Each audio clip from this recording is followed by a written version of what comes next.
ខ្ញ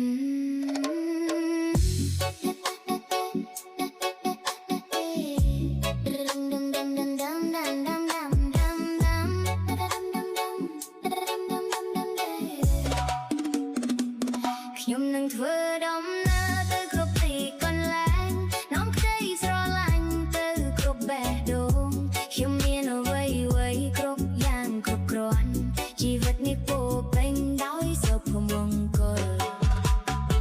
ជើងខ្ញុំដើរតាមផ្លូវថ្មីខ្ញុំសមុទ្រនឹងមេឃខៀវខ្យល់បក់នាំស្នាមញ